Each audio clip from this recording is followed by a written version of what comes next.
দান করেছেন। মাটি তৈরি আদমকে এত মর্যাদা আল্লাহ দিয়েছেন। মাটি তৈরি আদম সম্পর্কে আল্লাহ বলেছেন, লাকাদ খালাকনাল ইনসানা ফি আহসানি তাকওয়িম। আমার সৃষ্টি জগতের ভিতরে আমি আল্লাহ সবচেয়ে সুন্দর করে আদমকে তৈরি করেছি। জোরে বলুন সুবহানাল্লাহ। আদম সবচেয়ে সুন্দর সৃষ্টি, আদম সবচেয়ে সম্মানের সৃষ্টি, আদম সবচেয়ে মর্যাদার সৃষ্টি। আর আদমের সেই মর্যাদাকে আরো লক্ষ কোটি গুণ বাড়িয়ে দিয়ে নিয়ামত জমা কোরআনুল কারীম আল্লাহ আরশে না রেখে, চাঁদে না রেখে, পাহাড়ে না রেখে, অন্য কোথাও না রেখে আল্লাহ কোরআনটা দিলেন সেই মাটির তৈরি আদম জাতির উপরে। আরো একবার বলুন সুবহানাল্লাহ। মালিকের চিঠি গোলামি পায়, মালিকের ভালোবাসা গোলামি পাওয়ার যোগ্য। তো কোরআন তো আল্লাহ কাউকে দেয়নি, কাদের দিয়েছে? মানুষকে দিয়েছে।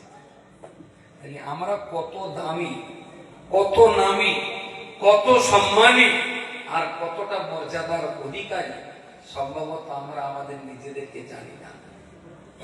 যদি জানতাম তাহলে হেলায় অবহেলায় আমরা আমাদের নিজেদেরকে এইভাবে অসম্মানের জায়গায় দাঁড় করাতে পারতাম না। তাহলে যে মানুষকে আল্লাহ এত সম্মান, এত মর্যাদা, এত ইজ্জত দিয়ে এত সুন্দর করে তৈরি করেছেন, সেই মানুষ যাতে নিজের সম্মান, মর্যাদা, ইজ্জত কখনো হারিয়ে না ফেলে, তাই তার বাউন্ডারি দিয়ে দিলেন কোরআন কারীমের আয়াত দিয়ে। বান্দা এই আয়াতের বাউন্ডারিতেই থাকবে, জিন্দেগিতে তোমার আত্মসম্মান আর মান মর্যাদা কখনো নষ্ট হবে না। জোরে বলুন সুবহানাল্লাহ সুবহানাল্লাহ। কোরআন দিয়েছেন মানুষের মর্যাদা রক্ষার একটা বাউন্ডারি, ইজ্জতের রক্ষা করা। মদ আল্লাহ বলছেন খেও না, দুধ আল্লাহ বললেন খাও, পিতা মাতা বললেন এদের সম্মান আর শ্রদ্ধা করবে, সবসময় সম্মান আর শ্রদ্ধা করবে। সুদ ঘুষ ওই কথা কখনো যাবে না। আপনি কোরআনের এই আইন, কোরআনের এই নিয়মগুলো একটা একটা বিশ্লেষণ করে দেখুন। যদি একটা আপনি বার করতে পারেন যে মানব জাতির জন্য কোরআনের এই আদেশটা ক্ষতিকর, আমি তাম জীবন আপনার চাকরিগিরি করব, একটা ক্ষতিকর বলুন আপনি, সোজা বাঁচায়। মদ যারা খায় তাদের মান সম্মান বাড়ে না করে, তাদের মান সম্মান কমে, একটু লাঞ্ছনা, গঞ্জনা, গালিগালাজ, অপমান, বহু কিছু তাদের কপালে জুটে যায়। তো আল্লাহ বললেন, বান্দা তোরে আমি এত সম্মান দিয়ে তৈরি করেছি, তুই যেন মদটা খাস না, খেলে কিন্তু তোর সম্মান নষ্ট হবে। তো আমার সম্মানটা রক্ষা করার জন্য আল্লাহ মদটাকে কি হারাম করে দিয়েছে। যে না আল্লাহ বললেন কঠিন হারাম। বিবাহ আল্লাহ পরামর্শ দিয়েছেন, উদ্বুদ্ধ করেছেন। আল্লাহ বিয়ে করার জন্য উদ্বুদ্ধ করেছেন, জেনা বিচার করার ব্যাপারে আল্লাহ অত্যন্ত সতর্ক করেছেন। আচ্ছা, আমাদের তো মসজিদে ইমামতি করেন, তো মসজিদে একদিন জুমার নামাজ হয়ে গেছে, একজন লোক অনেকগুলো খাবার কিনে আর কুইন্টাল রসগোল্লা কিনে মসজিদের ভোটে রাখলেন। মুসলিমরা যখন লাভছে উনি একটা করে প্লেট হাতে ধরিয়ে দিয়ে বললেন, আপনারা আপনাদের মতো করে তুলে তুলে খাবেন। বলছি এত মিষ্টি কি ব্যাপার? বলছে ভাই আমার সেই ছোট ছেলেটা 17 বছর বিয়ে করেছে, তো আল্লাহ দয়া হয়েছে, গত সপ্তাহে আমার একটা ছোট্ট সোনামানিক নাতি হয়েছে, তা আমি খুব খুশি হয়ে, খুব সন্তুষ্ট হয়ে আপনাদেরই খাওয়াচ্ছি, আপনারা খান আর আমার নাতির জন্য একটু দোয়া করেন। কেউ জিজ্ঞেস করছেন, চাচা এটা মান্যতে চলছে না? এটা মান্যতা, এটা শুকরিয়া। যে ছেলে হলে মিষ্টি দেবো এমন কোনো শর্ত ছিল না, ছেলে হয়েছে আল্লাহ শুকরিয়া আদায় করে দিয়েছে। আপনারাও খান, আমার কচির জন্য দোয়া করবেন। সবাই খেয়েছে মিষ্টি, খুব আনন্দ করে দিয়েছে। পরের সপ্তাহে আর একজন অনেক টাইম মিষ্টি রেখেছে। মুসলিম জিজ্ঞেস করল, কি ব্যাপার এত খাবার? আরে আমার মেয়েটার বয়সে 19 বছর, আল্লাহ তার এত ক্ষমতা দিয়েছে, তার বিয়ে করার আগেই একটা ছেলে হয়েছে। এখন বিয়ে করিনি, বিয়ের আগেই তার ছেলে হয়েছে, তো আমি বাপ সন্তুষ্ট হয়ে মিষ্টি দিচ্ছি। কতজন খাবে? হ্যাঁ, আমার কথা কি বোঝা গেছে? কতজন খাবে মিষ্টি? না, একেবারে কেউ খাবে না বলে বসে। ওই রকম কোয়ালিটি কেউ যদি থাকে যে বের আগে করছি। আচ্ছা, এই লোকটাকে গ্রামের মুসল্লিরা কি খুব সম্মানজনক ভাবে ওর বিদায় দেন? একটা লাথি, অপমান, অপদস্থ। আরে ভাই, কতদিনে ও লোক মিষ্টি দিল, তোমার কাড়াকুড়ি খেলে খেলে, আর আমার এই মিষ্টি খাবে না? বলে ওটা বিয়ের পরের কচি আর এটা বিয়ের আগের কচি, তো সেই হিসেব আছে। তাহলে ইসলাম মেনে বিবাহ করেছেন, কচি হয়েছে, সবার আনন্দ। ইসলাম অমান্য করে জেনা করেছেন, কচি হয়েছে, সবার কাছে ঝাঁটা। আব্বু, এই বাচ্চারা তো মোবাইল কেন? মাদ্রাসায় পড়ে? কেনা দিয়েছে?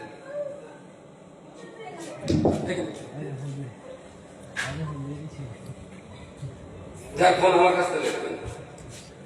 বাচ্চারাতে মোবাইল দেখলি না আমার মাথায় একদম কি একটা হয়, সে আমি বুঝতে পারি।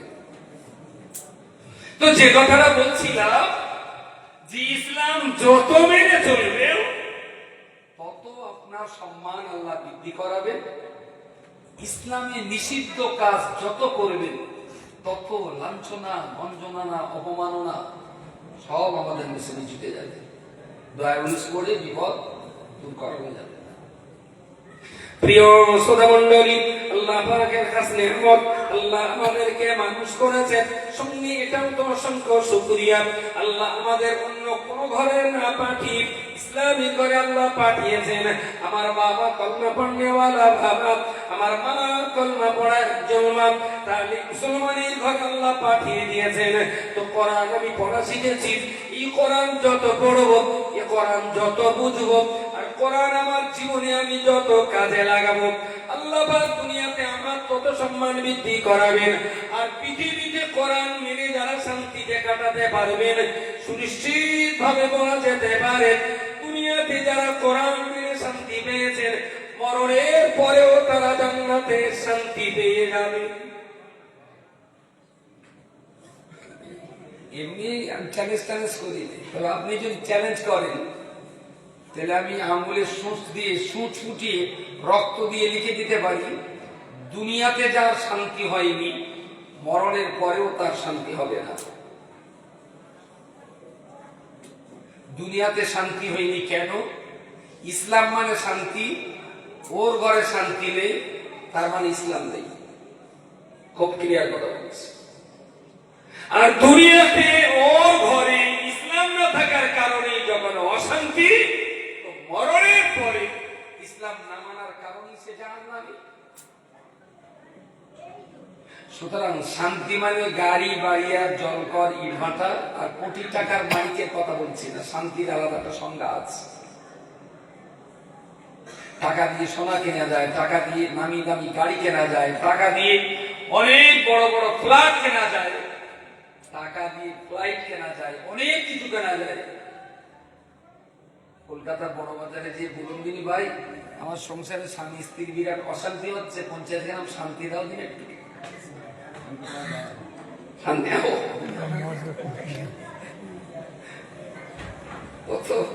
নামে শান্তি কিন্তু ওর ভিতরে তো অশান্তি। যেটা বাচ্চারা খায় গুটকা টাইপের, বাচ্চারা ধাড়িরাও গেলে। তাহলে পৃথিবীতে টাকা দিয়ে সবকিছুই কেনা যায়, টাকা দিয়ে কখনো শান্তি কেনা যায় না। টাকা দিয়ে বিরাট বড় ফ্ল্যাট কেনা যায়, কিন্তু টাকা দিয়ে অত্যন্ত আনন্দের আর আরামের ঘুম মার্কেটে কিনতে পাওয়া যায় না। বহু লোক কোটা বাড়িতে শোয় কিন্তু শান্তিতে ঘুমায় কত। সেই শান্তি যদি পেতে হয়, ইসলাম ছাড়া দ্বিতীয় কোন রাস্তা আপনার সামনে খোলা নেই, কোন রাস্তা খোলা নেই। যে কথাটা আমি শুরু করেছিলাম যে দুনিয়ার ওয়ারিসার সত্য আল্লাহ, মালিকানা সত্য আল্লাহ, সলেহ বান্দাদের দিয়েছে।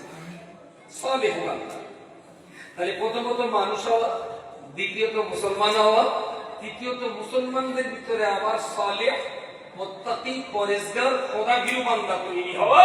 আর এই মুত্তাকি পরেজগার খোদাভীরু বান্দারাই পৃথিবীর অরিজিনাল মাতব্বর। আল্লাহ মুসলমানদেরকে মাতব্বরি ঠিকাদারি দিয়েছে। এবারে যে কথাটা বললাম, ভারতবর্ষের মতো জায়গায় আমরা বেঁচে আছি। আপনি হাওড়া জেলার হিসাবই বলুন, কাছাকাছি কাছাকাছি একটা 300 বেডের হসপিটাল, কাছাকাছি ভেতরে সরকারি হসপিটাল, গোলাপগঞ্জ হসপিটাল বলুন, ডোমজুর হসপিটাল 20 বেড, 20টা বেড কত? ধরুন 30টা সিট আছে। তো ডোমজুর হসপিটালে যদি 30টা বেড থাকে, তাহলে হসপিটালে এরা রাত্রি যদি দেখেন যে 30টা রোগী আছে, তো 30টা রোগীর ভিতরে মুসলমান কটা হতে পারে? মোটামুটি একটা অ্যাপ্রক্সিমেটলি 30টা রোগীর ভিতরে 25টা, 20টা। 3 ভাগের 2 ভাগ মুসলিম, 1 ভাগ অন্যান্য। এখানে মুসলিম বেশি। আচ্ছা, 30টা রোগী যদি থাকে, তার ভিতরে যদি 20টা মুসলিম হয় আর 10টা যদি ডাক্তার থাকে, তার ভিতরে মুসলিম কটা? একটা, দুটো, জিরো, কখনো 0, কখনো বা 1%। জিরোই। আচ্ছা, ইসলাম তো আমাদের পাঠিয়েছে জগতের সেবা করার জন্য। কুনতুম খায়রা উম্মাহ, পৃথিবীটাকে শান্তিতে রাখার জন্য আল্লাহ বললেন মুসলিমদেরকে আমি আল্লাহ নির্বাচন করেছি। আরো একবার সুবহানাল্লাহ বলেন। বিশ্ব শান্তির দায়িত্ব আমার আল্লাহ ইহুদি খ্রিস্টানদের ঘাড়ে চাপান নাই। বিশ্ব শান্তির দায়িত্ব আমার আল্লাহ পৌত্তলিকদের ঘাড়ে চাপিয়ে দেন নাই। পৃথিবীটাকে সুস্থ রাখার জিম্মাদারি আমার আল্লাহ কোন মজুসি কিংবা মজুসিদের ঘাড়ে আল্লাহ চাপিয়ে দেন নাই। আল্লাহ পাক ইমানদার মুসলমানদেরকে লক্ষ্য করে বললেন, কুনতুম খায়রা উম্মাতিন উখরিয়াত লিন-নাসি, তামাম দুনিয়ার মনুষ্য জাতির ভিতরে ইমানদার আল্লাহওয়ালা মুসলমানদেরকে বাছাই করা হলো, তোমরাই আমার দুনিয়াটাকে শান্তিতে রেখে দেবে। পৃথিবীর শান্তি, সম্প্রীতি, সৌহার্দ্য, প্রেম, ভালোবাসা টিকে রাখার দায়িত্ব আল্লাহ তো আমাদের দিয়েছে। আরে খ্রিস্টান, ইহুদি, বৌদ্ধ, হিন্দু, পৌত্তলিক ওরা তো আল্লাহকে মানে না। তো যে মহাজনকে মানে না, মহাজনকে আমাদের কাজের দায়িত্ব দেবেন? দুনিয়াটা সৃষ্টি করেছেন আল্লাহ, এই দুনিয়ার সুরক্ষার জন্য, ভালো রাখার জন্য আল্লাহ কাদের দায়িত্ব দেবেন? যে মানুষ আল্লাহর কথা শুনে তাদের দায়িত্ব দেবেন। তো আল্লাহ মুসলমানদের বললেন তোমাদের দায়িত্ব পৃথিবীটা ভালো রাখবে। তো পশ্চিমবাংলা, ভারতবর্ষটা ভালো রাখতে গেলে তাহলে এখানকার পুলিশটা ভালো হতে হবে, ডাক্তারটা ভালো হতে হবে, ভিডিওটা ভালো হতে হবে, রাজনৈতিক নেতাকে ভালো হতে হবে। কাল্লা পরশটা পড়ছিলাম যে একজন রাজনৈতিক নেতার ভিতরে কি কি চরিত্র থাকে। ওমা, দেখি তার প্রথমই লেগে আছে তাকে ভালো মুত্তাকি হতে হবে, খোদাভীরু বান্দা হতে হবে। যদি নেতার ভিতরে খোদাভীরু না থাকে, তাহলে জনগণ তার কাছে ইনসাফ পাবে না। ইনসাফ কখনই পেতে পারে না, সে জুলুম করবে। তাহলে আল্লাহ আমাদের দায়িত্ব দিলেন শান্তিতে রাখার জন্য। আর এই অশান্তি যেখান থেকে তৈরি হয়, সেই জায়গাগুলোতেই যদি মুত্তাকি, পরেজগার, খোদাভীরু, জানলেওয়ালা, জ্ঞানী, গুণী, বিচক্ষণ লোক যদি ভিডিও হয়, বিচক্ষণ লোক যদি পুলিশ হয়, খোদা ভীরু বান্দা যদি ওসি আর আইসি হয়, খোদা ভীরু বান্দা যদি ডিজি আর আইজি, ডিএম আর এডিএম হয়, তাহলে তারা কখনো ঘুষ খাবে না, চুরি করবে না, কোন ডাকাতিকে প্রশ্রয় দেবে না, মানুষ নিরাপত্তা পাবে তাদের কাছে। অসম্ভব রকম। যে রোগী প্রাণ বাঁচানোর জন্য ডাক্তারের কাছে যায়, কখনো কখনো দেখা গেছে সেই ডাক্তারদের দ্বারাতেই মহিলা রোগী ধর্ষিতা হয়েছে। লজ্জায় অপমানে কাউকে বলতে পারি, বহুকাল পরে ফ্লাশ হয়েছে। তাহলে পৃথিবীর এই জায়গাগুলোতে যত বেশি খোদাভীরু, ঈমানদার, আল্লাহওয়ালা মানুষ পাঠানো যাবে, তত বেশি সমাজ, পরিবার শান্তির হবে। আমি যদি একটু ঘুরিয়ে বলি, ডোমজুর থানার ওসি পূর্বরা শিলচর না তবলিগ জামাত? ডোমজুর থানার ওসি কোন সেলসেলার, পূর্বরা না তবলিগ? কথা বলে না। আসলে সে পূর্বরাও জানে না, তবলিগও জানে না, সে নন মুসলিম, একজন হিন্দু ভাই। আচ্ছা, ওই জায়গাটা তো বসার দায়িত্ব ছিল মুসলমানের না? ওসি যে ঘরটায় বসে ওটা কাঠের দল, যার ওসি ঘরটা বাদ দেয় আর একটা ঘর আছে মোটা মোটা রড দিয়ে তৈরি, এরা মোটা মোটা লোহার রড দিয়ে তৈরি। তার মানে ওর ঘরে, ওই ঘরের ভিতরে বড় বড় ওসি আছে। কারণ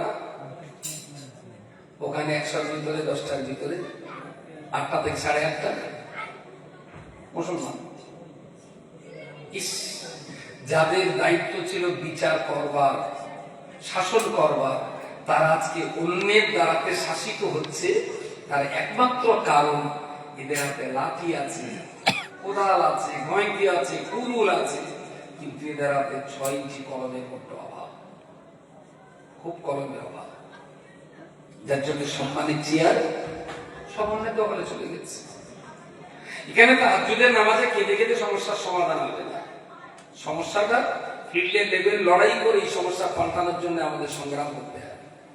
তবে হয়তো 30 বছর পরে ভালো রেজাল্ট আমি দিতে পারি। প্রিয় শ্রোতা মণ্ডলী, আমি আপনাকে বলতে চাইছি, নবী আদম আলাইহিস সালামকে আল্লাহ পাক তৈরি করলেন মাটি আর পানি দিয়ে। মাটির আদমকে তৈরি করা হলো। ফেরেশতারা আদমকে দেখে বললেন, বাবা ভারী সুন্দর একটা সৃষ্টি, আমরা আল্লাহকে নিষেধ করেছিলাম আল্লাহ আদম তৈরি করতে হবে না। নাহনু নুসাব্বিহু বিহামদিকা, আল্লাহ আপনার তাসবিহ তাহলিল করার জন্য আমরাই যথেষ্ট আছি, মানুষ তৈরি করতে হবে না। আমার আল্লাহ ফেরেশতাদের সমস্ত কথাকে অমান্য করে আল্লাহ পাক তার ইচ্ছা মতো মাটির আদমকে তৈরি করলেন। এত সুন্দর আকৃতি প্রকৃতি চেহারা দেখে ফেরেশতারা হতবাক হয়ে বললেন, আরে আল্লাহকে বারণ করেছিলাম আদম তৈরি করতে হবে না, কিন্তু আল্লাহ পাক তৈরি করেছেন। সত্যি যদি আল্লাহ তৈরি না করতেন এত সুন্দর সৃষ্টি তো জীবনে আমাদের দেখা হতো না। ফেরেশতারা নিজেরাই বলছেন, আল্লাহ যে আমাদের কথাটা শোনেননি, ঠিক করেছে। যদি আমাদের কথা শুনে এটা সৃষ্টি না করতেন তাহলে এই সুন্দর সৃষ্টিটা আমাদের দেখা হতো না। আসলে আমরা আল্লাহকে নিষেধ করে ঠিক করি। তো মাটির আদম তখন তো মরা তো চোখ আছে, দেখতে পায় না, কান আছে, শুনতে পায় না, পা আছে, হাঁটতে পারে না, তখন তো রূপ প্রদান করা হয়। আচ্ছা, মাটি দিয়ে তৈরি করা আদম জান্নাতের ভিতরে দাঁড়িয়েছিলেন, রূহ ছিল না, জীবনী শক্তি ছিল না, তখন আদম নবীর পরনে কি ছিল? 3/4 প্যান্ট, ধুতি না লুঙ্গি, পায়জামা না কি? পরনে কি ছিল আদম নবীর?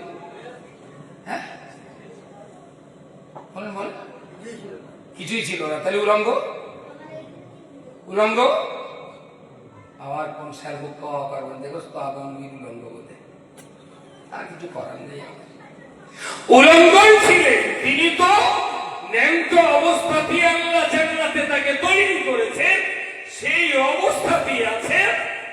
লক্ষ লক্ষ কোটি কোটি ফেরেশতা আদম নবীর পা থেকে মাথা পর্যন্ত দেখে আর আল্লাহ শুকরিয়া আদায় করে, আল্লাহ কি সুন্দর করে তুমি আদমকে বানিয়েছো, অনিন্দ সুন্দর আকৃতি আদমকে। আল্লাহ আদম কথা বলতে পারবে না, এক জায়গায় দাঁড়িয়ে আছে তো, তার ফেরেশতাদের সহ্য হচ্ছে না। দেখতে যদি এত সুন্দর হয় তাহলে এর কথাবার্তা না জানি কত সুন্দর হবে। আল্লাহ হাঁটতে পারবে না, বলছে হ্যাঁ। বললো কথাবার্তা বলতে পারবে, হ্যাঁ বলতে পারবে। বলছে তাই যাও না, আমাদের সঙ্গে কথা বলবে, আমাদের সঙ্গে হেঁটে বেড়াবে, একটু কথাবার্তা বলবে, কেমন ভালো লাগবে। দেখে তো আমাদের জান জুড়িয়ে যাচ্ছে, আর কথা বললে আরো সুন্দর লাগবে। বললেন হ্যাঁ, তার দিকে তো আল্লাহ আদম নবী দেহের ভিতরে রূহ প্রদান করলেন। নবী আদম কি জীবন্ত হলেন, চলতে ফিরতে, কথা বলা, হাত পা নাড়া, দেখা, কান দিয়ে শোনা, সবকিছু আদম এখন তখন পর্যন্ত আদম নবীকে প্যান্ট পরানো হয়নি। তখন পর্যন্ত নবী আদমের পরনে কোনো কাপড় তোলানো হয়নি। নবী আদম আলাইহিস সালামকে আল্লাহ রূহ দেওয়ার পরে এবার ফেরেশতাদের দেখে বললেন, আম্বিউনি বিআসমাই হাউলাই ইন কুনতুম সাদিকিন। করছিলে যে আদম তৈরি করতে হবে, আমি তো করেছি, এইবার তোমরা বলো এইগুলো জিনিসের নাম বল।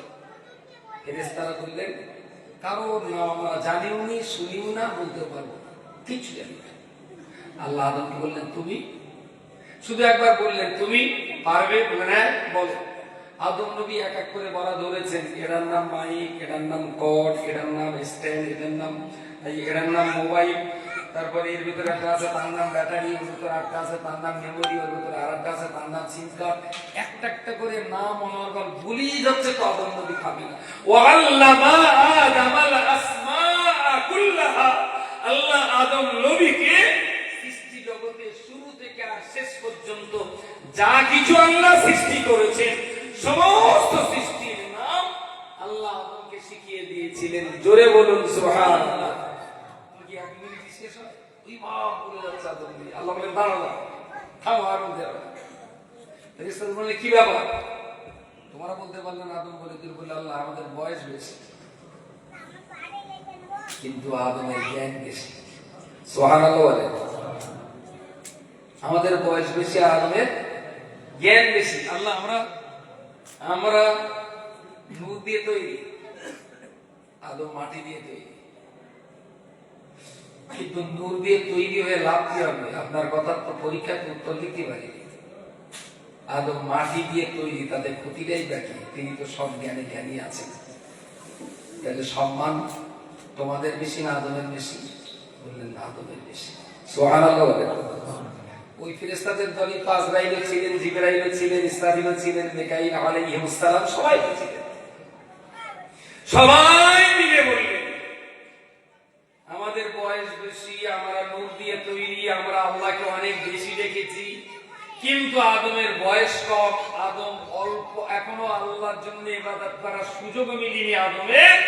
আমার আদম মাটির তৈরি, এত কিছুর পরেও দিনের শেষে আমরা বলছি আল্লাহ আমাদের চেয়ে আদমের মর্যাদা অনেক গুণ বেশি। আর একমাত্র কারণ আদম যেগুলো জানে আমরা সেগুলো জানি না। এইবারে যদি জিজ্ঞেস করি, আল্লাহ আদম নবীকে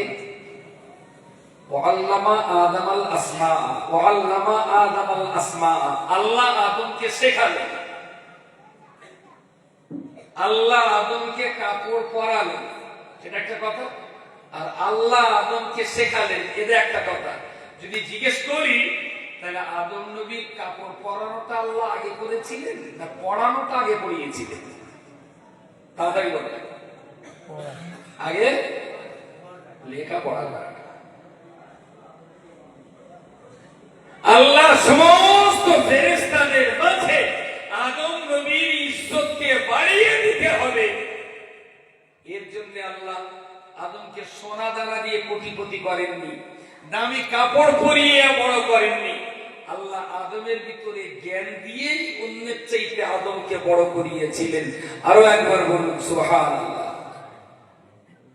আপনার এতটা মানুষ, আমার এত সময় ধরে বলার মূল জায়গা যেটা, আপনি কত বাড়ির মালিক, কত টাকার মালিক, কত দামি কোম্পানির প্রোপাইটার, আপনি কত সোনা আপনার বাড়িতে আছে, কত রূপো বা অন্যান্য গহনা আপনার বাড়িতে আছে, তার চেয়ে অনেক বড় প্রশ্ন আপনি কতটা ইলমের অধিকারী।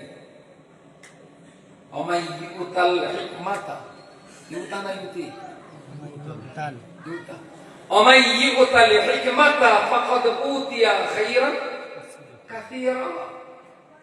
আল্লাহ বলেছেন, আমি যারে অনেক দোয়ার কথা মনে করি, আমি যারে অনেক মালদার ধনী করার ইচ্ছা করি, আমি আল্লাহ তাকে ওই জ্ঞান দান করি। বলুন সুবহানাল্লাহ সুবহানাল্লাহ। আমরা টাকা নিয়ে মাত্র পরিফলাই, বাড়ি নিয়ে মাত্র পরিফলাই, দামি কোম্পানির গাড়ি কিনে মাত্র পরিফলাই। আর শিয়ালদা স্টেশনে যে কাগজটা নেই, বলতে হয় ভাই একটু একটা ফর্মটা ফিল আপ করতে হবে, আপনার টিকিট কাটবো, রিজার্ভ বসা, গলায় সোনার চেন ঝুলছে 2.5 ভরি, হাতে দুটো ব্রেসলেট ঝুলছে প্রায় 3 ভরি, আর এই কাগজের কলম নিয়ে জানতো ভাই আমার জ্বালা এখন পথ পাইলে ফর্ম ফিল আপ করতে পারবো। শেষটাই স্টেশনের লাল লাল জামা গাইতে থাকে, খারাপ কুলি এর দেহে যা সোনা আছে অন্তত 3 লাখ টাকার সোনা আছে, আর পুলির পাত থেকে মাথা পর্যন্ত 3,390 টাকার পোশাক আছে। এই 3 লাখ টাকার সোনাবালায় দিয়ে 90 টাকার লাল জামা পরা ওই একটা রাখালের কাছে যে বলতে ফর্মুলাটি ফিল আপ করতে হবে, ভাই তো 20 জোটে না 20 খেয়ে মুক্তি পারিস না, শোনাচ্ছেন তোর গলায় মারায় না, খুলে বল। কি দাম আছে সোনার মালিক হয়ে, কি দাম আছে সন্ধ্যা সেক্টর 5-এ বাড়ির মালিক হয়ে, কি দাম থাকবে বিরাট জমি জায়গার ঘর অট্টালিকার মালিক তৈরি হয়ে। যদি আসলে 6 ইঞ্চি কলমটা যদি জাতির জাতির হাতে যদি শক্তিশালী না হয়, তাহলে এই জাতি কখনো পৃথিবীতে মাথা তুলে টিকতে পারে না। টাকা কারণের কম ছিল না, সাদ্দাদের কম ছিল না, টাকা ফেরাউনেরও কম ছিল না, কিন্তু ইলমের কাছে জ্ঞানের সঙ্গে ধাক্কা ধাক্কি করে তারা পৃথিবীতে সকলে নিশ্চিহ্ন হয়ে গেছে। নবী এবং রাসূলগণ জ্ঞানী হওয়ার কারণে দিনের শেষে তারাই জয়ের পতাকা উড়িয়েছেন। বলুন সুবহানাল্লাহ। আপনাদের সবার কাছে আমার খুব করজোরে বিনয় করে নিবেদন করছি, আয় রোজগার যারা করছেন করুন। টাকা রোজগার করা ফরজ, নামাজ পড়া যেমন ফরজ, টাকা রোজগার করা ফরজ। টাকা রোজগার করুন। যদি মনে হয় আমার পরবর্তী প্রজন্ম, আমার ছেলে মেয়ে নাতি নাতনি, তারা এই দেশের মাটিতে মাথা তুলে ভালো হয়ে বেঁচে থাকুন, তাহলে আমি বলবো হসপিটালে বেডের রুগী না, হসপিটালের চেম্বারে ডাক্তার তৈরি করুন। থানার লকআপের নাগরিক তৈরি নয়, ওসি আর আইসি চেয়ারে বসতে পারে এই নাগরিক তৈরি করুন। বাগানের গাঁজাখোর আর চুল্লুখোর নয়, দাসপাড়া মসজিদের মেম্বারে দাঁড়িয়ে ইমামের ক্ষমতা আছে সেই ছেলের বাবা তৈরি হন। টাকা পয়সা রোজগার করে যদি জাতির মাথা উঁচু করতে না পারলাম, তাই রোজগারের কি গুরুত্ব থাকতে পারে বলুন। আমি খুব বিনয়ের সঙ্গে বলছি, হাওড়া এবং হুগলি আমার হিসাব বলছে, তাতে সব জায়গায় নাও বলতে পারে, বড় হিসাব। হাওড়া এবং হুগলি এই 2 জেলা থেকে যদি উত্তর 24 পরগনা, দক্ষিণ 24 পরগনা আর মেদিনীপুর এই 3টে জেলার ইমাম যদি তুলে নেওয়া হয়, হাওড়া হুগলির 80% মসজিদে জুমার নামাজ হবে না। আমার হিসেব কি উল্টো পাল্টা বলে মনে হয়? হ্যাঁ, যতটুকু আমি জানিছি, সব জায়গায় যদি আমার যাওয়া নেই, কিন্তু কে জিজ্ঞেস করি, এই হাওড়া হুগলি বিভিন্ন জায়গায় আউতে গেলাম, 4টে 5টা 8টা 10টা সব হুজুর এসে গেল, কি ব্যাপার? ও আমার বাড়ি সে ভেড়া ছাড়া থাকে, আমারও ওকে, তোমার বাড়ি তাহলে হাসপাতাল নদীর ওপর, তখন বলে এই সারা তোর বাড়ি না, আমার বাড়ি বাদ নেই, তুই তো প্রায় আমার বাড়ি উঠোনে দাঁড়িয়ে চলেছিস। 8টা 10টা ইমাম যদি দেখি আসে, দেখা করতে আসে, আমি জিজ্ঞেস করি স্থানীয় ইমাম, ভাই সব খুব রেয়ার, 20-50টি ইমাম পিছু একটি ইমাম হয়তো স্থানীয় থাকেন, বাকি সবই হয় নদিয়া, নাই দক্ষিণ, নাই উত্তরে। আবার এদিকে মেদিনীপুরের কিছু আছে, নদিয়ার কিছু আছে।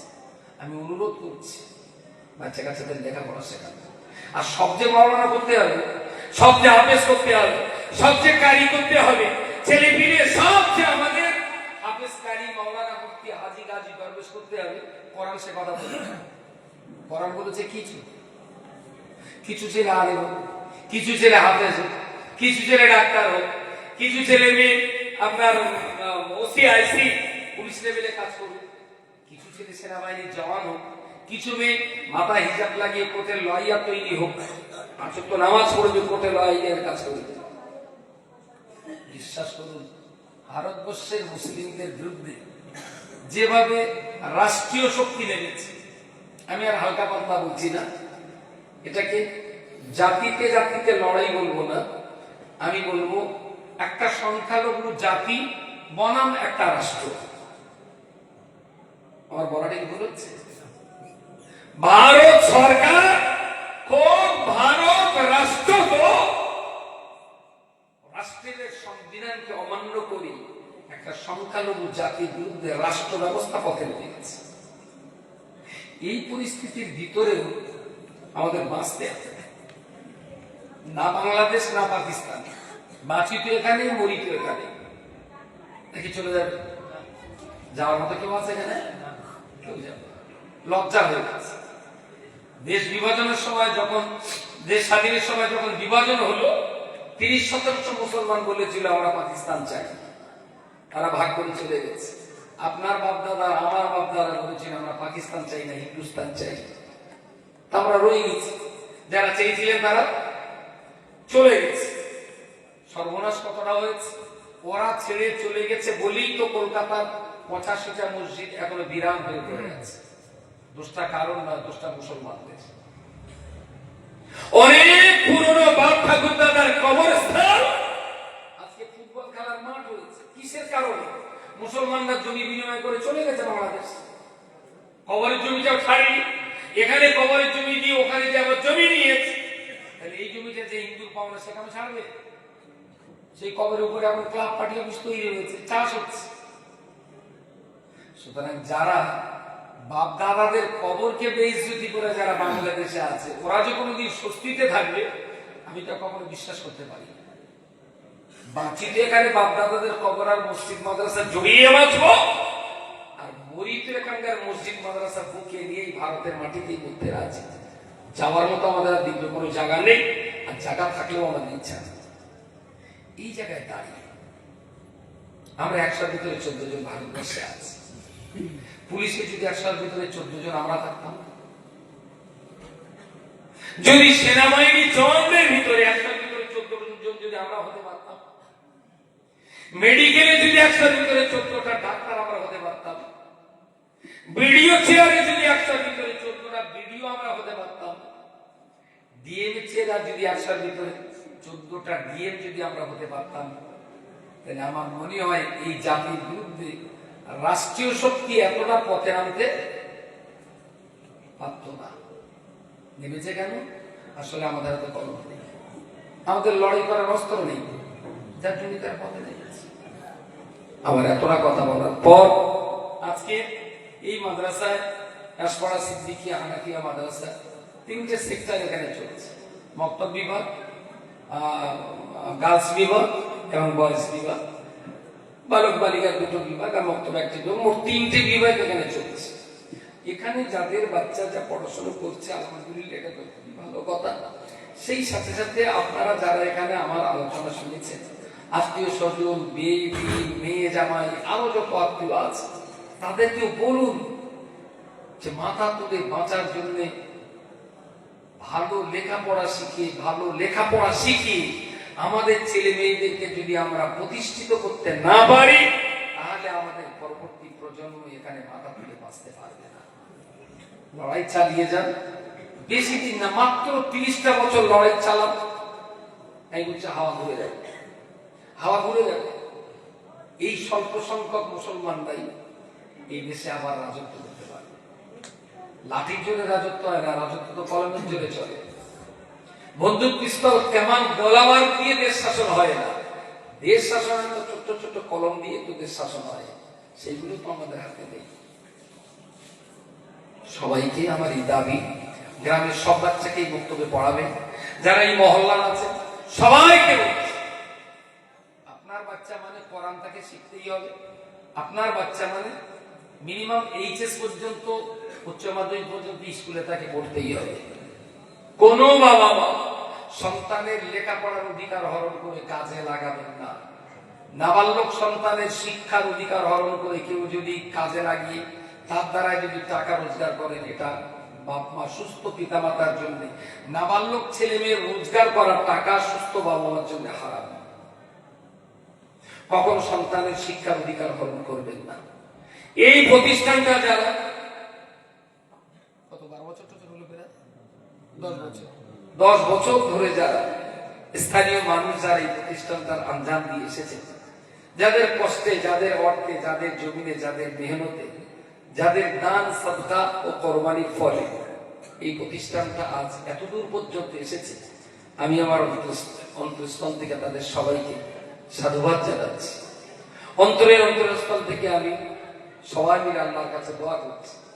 এই মজলিসের মেহমান একদিন ছিলেন মরহুম মগফুর মখদুম শাহ সুফি আলা হযরত আবু ইব্রাহিম সিদ্দিকী আল কুরাইশি রাহিমাহুল্লাহ। আল্লাহ পাক তাকে জান্নাতুল ফেরদাউসের উচ্চ মাকাম নসিব করুন, বলুন আমিন। তার মতো একজন সুযোগ্য আল্লাহওয়ালা মানুষকে আমরা দোয়া করার জন্য পেয়েছিলাম। আমরা আজও বিশ্বাস রাখি তার রোহানি দোয়া আমাদের কর্মকাণ্ডের পিছনে এখনো জারি আছে। আল্লাহ যেন এটাকে কবুল করেন, বলুন আমিন। তো প্রতিষ্ঠানটা যেভাবে চলছে আরো উন্নয়নের জন্য বিল্ডিং এর কাজ বাড়াতে হবে, উন্নয়নের জন্য পয়সার প্রয়োজন হবে।